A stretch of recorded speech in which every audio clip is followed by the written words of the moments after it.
Praise the lord. ప్రభువైన క్రీస్తు నామములో ఈ ఉదయకాలము మీ అందరికీ కూడా శుభములు తెలియజేస్తూ ఉన్నాము.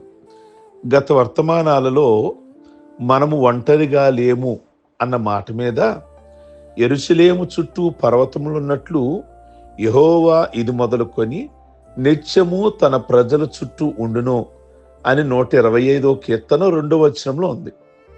ఆ మాట మాట్లాడుతూ ఒకరోజు ఎలీషా మీదకి సిరియా వారు శత్రువులు వారు పొంచి ఉన్నారు, ఎలీషాను పట్టుకోవాలి అని. అయితే దేవుడు అక్కడ ఎలీషా చుట్టూ ఏ విధంగా తన దూతలు ఉంచాడో మనము దేవుని యొక్క వాక్యములో గతములో మనం ధ్యానం చేసాం.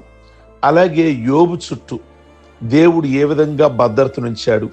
యోబు గ్రంథము 1వ అధ్యాయము 10వ వచనములో అక్కడ యోబు విషయం దేవునికి విన్నవిస్తూ సాతానుడు యోబు ఊరకయ్యే దేవుని యందు భయభక్తులు కలిగిన వాడాయన, నీవు మొదటిగా అతనికి 2 అతని ఇంటి వారికి 3 అతను కలిగిన సమస్తం చుట్టూ కంచి వేసితివి కదా అన్నాడు. అపవాది తన ఫిర్యాదులో యోబు చుట్టూ ఉన్న దేవుని ప్రాకారం గురించి మాట్లాడుతున్నాడు. దేవునికి స్తోత్రం కలుగును గాక. సాతానుడికి అర్థమైపోయింది యోబు చుట్టూ దేవుడు భద్రతనుంచాడని. యోబుకు ఒక కంచె, అతని ఇంటి వారికి 2వ కంచె, అతను కలిగిన సమస్తమునకు 3వ కంచె, అతను కలిగిన సమస్తమునకు అంటే అతని ఆస్తి పాస్తులకు, గొర్రె మేకలకు, గృహానికి, పొలాలకి మొత్తానికి దేవుడు కంచె వేసి పదిలిపరిచాడు. ఇది యోబు ప్రార్థన కంచె. ఈ కంచె ఉన్నంత వరకు సాతానుడు యోబును ఏమీ చేయలేడు. ఇది ఎత్తేసేయి, అప్పుడు నా ప్రతాపం చూపిస్తాను అంటున్నాడు సాతానుడు. అది వాడి ధోరణి. యోబుకు దేవుడు ఎంతటి భద్రత కలిగించాడో ఈ వాక్యం ద్వారా మనకు అర్థమవుతుంది. దేవుని కంచె లేకపోతే సాతాను యోబును మట్టి కనిపించేవాడే. కంచె వల్ల సాతానుడికి కొంత భయం ఏర్పడింది.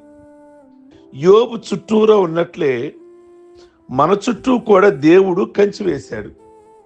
మనం ఒంటరి వాళ్ళము కాదు, దేవుని భద్రత కలిగిన వారం.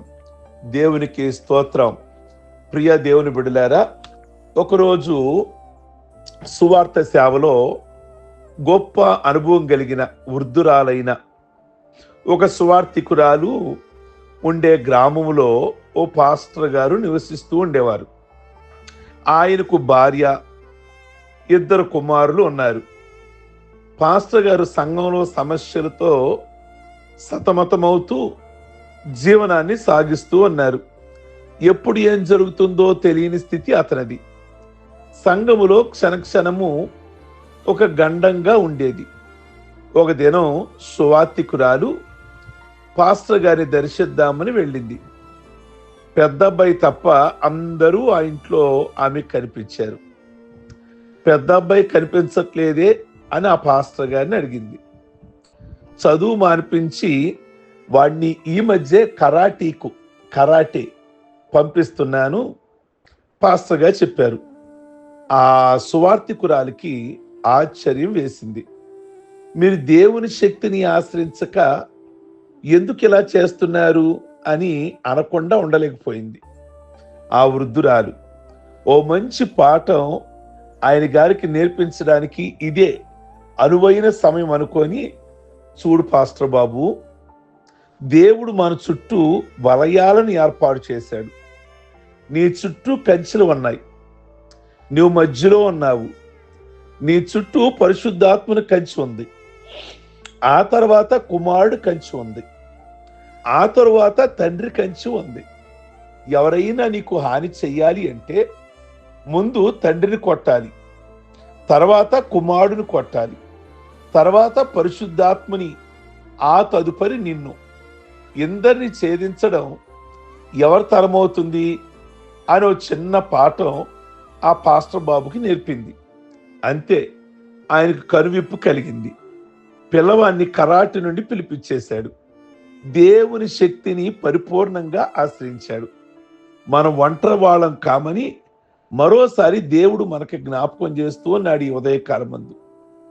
ప్రియ దేవుని బిడ్డలారా, 34వ కీర్తన 7వ వచనంలో యెహోవా యందు భయభక్తులు గల వారి చుట్టూ ఆయన దూత కావలి ఉండి వారిని రక్షించును అని దావీదు భక్తుడు గానం చేస్తూ అన్నాడు. ఇది యెహోవా యందు భయభక్తులు గల వారికి పరిమితమైన విషయం. యెహోవా యందు భయభక్తులు లేని వారికి ఇది వర్తించదు. అమెరికా దేశంలో అంతర్యుద్ధం జరుగుతున్న దినాలు. అప్పుడు అమెరికా ప్రెసిడెంట్ అబ్రహాం లింకన్ ఈ అధ్యాయం అంటే బాగా ఆయనకి ఇష్టమైన అధ్యాయం 34వ కీర్తన తరచూ చదువుతూ ఉండేవాడని చెప్పేవాళ్ళు. ఆయన పొడవాయిన వేళ్ళు ఈ అధ్యాయాన్ని స్మరిస్తూ ఉండేవాడని తెలుస్తుంది. ఆయన ఆఫీసులో ఒక బైబిల్ ఉండేది. ఆ బైబిల్ అంతట్లో ఈ అధ్యాయమే ఎక్కువగా మాసినట్లుగా మరెక్కువగా వాడిన ఛాయలు కనిపించాయి. అబ్రహాం లింకన్కే కాదు, చాలా మందికి ఈ అధ్యాయం చాలా ప్రియమైనది. దానికి కారణం మన ప్రియమైన దేవుని కంచియే ఆయన పిల్లలకు, ప్రియ దేవుని బిడ్డలారా, చేయబడి ఉండిన వాగ్దానం ఇందులో ముద్రించబడింది. తన పిల్లల చుట్టూరా ఆయన తన దూతలను కాపుదలుగా ఉంచాడు.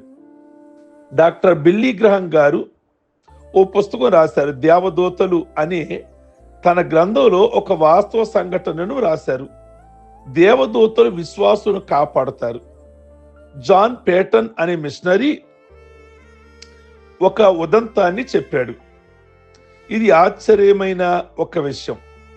ఒక రాత్రి హెడ్సన్ దీవులలోని ఆటవిక ప్రజలు ఈ మిషనరీ అంటే దేవుని సేవ చేయడానికి ఒక ప్రాంతానికి, ఒక అడవికి వెళ్ళాడు ఈ మిషనరీ.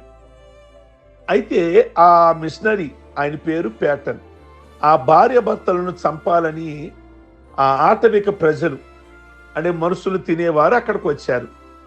ఈ మిషనరీ పేటన్ ఆయన భార్య రాత్రంతా ప్రార్థించారు.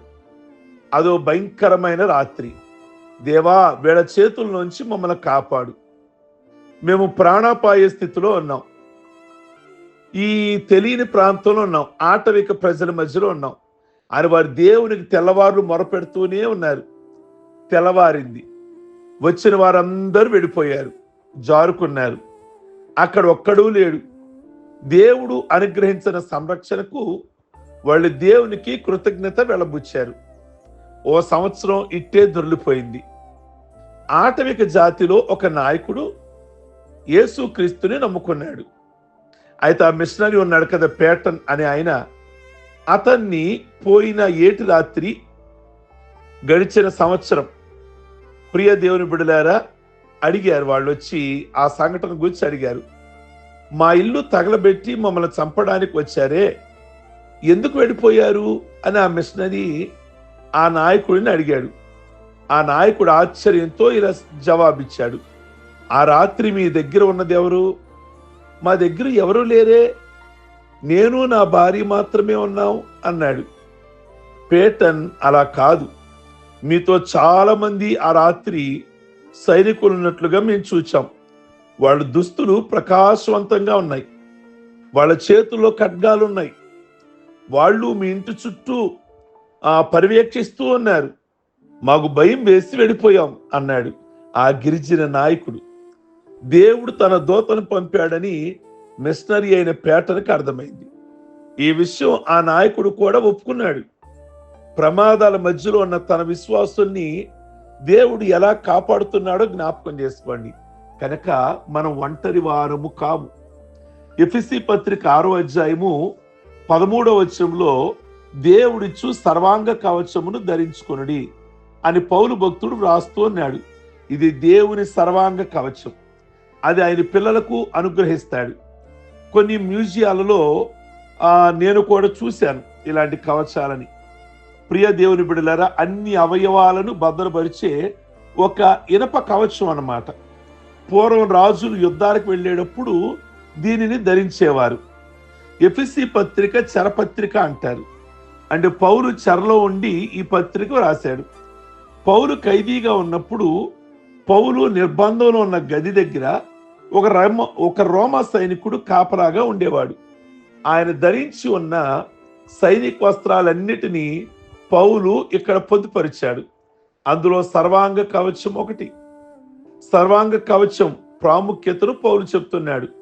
సాతానుని ఎదిరించడానికి, సమస్తమును నెరవేర్చడానికి, చక్కగా నిలవబడడానికి, శక్తిమంతులుగా దేవుడిచ్చు సర్వాంగ కవచం ధరించుకొనుడి అని దేవుని వాక్యం ప్రబోధిస్తుంది. సాతాను ఎదిరించాలి ఈ ఉదయకాలమందు అంటే ప్రతి విశ్వాసి దేవుడు అనుగ్రహించే కవచము సర్వాంగ కవచం. మనము దీనిని ధరించి సాతాన్ని ఎదిరించవలసిన వారమై ఉన్నాం.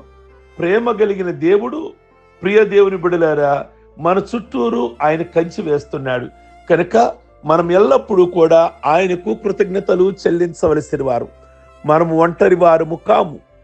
ఎలీషా చుట్టూరు కూడా శత్రువులు సైన్యం వస్తే దేవుడు తన దూతల్ని, అగ్నిరథాలని, గుర్రాలని దేవుడు ఎలీషా చుట్టూ ఉంచాడు. ప్రియ దేవుని బిడ్డలారా, అలాగొక మిషనరీ మరి ఆ గిరిజన ప్రాంతంలో ఉంటే నరమాంస భక్షకులు వచ్చారు వీళ్ళని తినేయటానికి. కానీ వారి చుట్టూ దేవుడు ఒక గొప్ప సైన్యములాగా ఉంచేసరికి వాళ్ళకేమీ అర్థం కాలేదు. ఈ రాత్రి ఈ యొక్క ఉదయకాలం ముందు జ్ఞాపకం చేస్తున్న యెహోవా యందు భయభక్తులు కలిగిన వారి చుట్టూ ఆయన దూత కావలి ఉండును. కనుక మీరు ఏ పరిస్థితిలో ఉన్నా, మీరు ఊళ్ళో ఉన్నా, ఇంట్లో ఉన్నా, అడవిలో ఉన్నా, ఎక్కడ కాని ప్రదేశంలో ఉన్నా ఆయన దూతలు ఉండాలని ప్రార్థన చేయండి. ప్రియ దేవుని బిడ్డలారా, కాపుదల దేవుడు మీకు ఇచ్చి మిమ్మలను సాతాను శక్తుల నుంచి విడిపించి సంరక్షించునుగాక. ప్రార్థించుకుందాం. సర్వశక్తి కలిగిన తండ్రి, మీ కొందనాలు, స్తోత్రం. ఈ యొక్క సంవత్సరం అంతట్లో కూడా మీ బిడ్డల చుట్టూ ఎటు ప్రయాణాలు చేసిన ప్రభువా, మీ బిడ్డలు ఒంటరిగా గృహాలలో ఉన్న, దూర ప్రాంతములో వారి బిడ్డలు చదువుకున్న లేదా జాబుకి వెళ్ళిన, ఎక్కడ ఉన్నా కానీ మీ వారి చుట్టూ కూడా మీ కాపుదల, మీ భద్రత, మీ ఖడ్గజ్వాలలు, అగ్ని జ్వాలల నుంచి అపవాదికి వారి మీద చోటు లేకుండా, ఇంటిలో గాని ఒంటి మీద గాని అపవాదికి వారి మీద చోటు లేకుండా మీ భద్రతను దయచేయమని ప్రార్థిస్తున్నాం. ప్రతి కుటుంబంలో నెమ్మది కొరకు, అందరి ఆరోగ్యం కొరకు, సమృద్ధి పోషణ కొరకు, అయ్యా సమాధానం కొరకు ప్రార్థన చేస్తున్నాం. మీరే వారి కుటుంబాలలో మేలు చేయమని ఈ యొక్క ఉదయకాలం ముందు పెళ్లి రోజులు, పుట్టినరోజులు, రక్షణ పొందిన రోజులు చేసుకుంటున్న బిడ్డలందరినీ దీవించి ఇహ సంబంధమైన పర సంబంధమైన ఆశీర్వాదాలతో నింపమని యేసు పరిశుద్ధ నామములో అడుగుచున్నాం తండ్రి. ఆమేన్. God bless you. ఈ వర్తమానం మీకు దీవెనకరంగా ఉంటే ఆయన దూతల్ని ఎలా మన కాపుదలుగా పెడుతున్నాడు అన్నది ఇతరులకు షేర్ చేయండి. లైక్ బటన్ నొక్కండి. అలాగే కామెంట్ బాక్స్లో మీ అభిప్రాయం వ్యక్తం చేయండి. దేవుడు మిమ్మల్ని దీవించును గాక.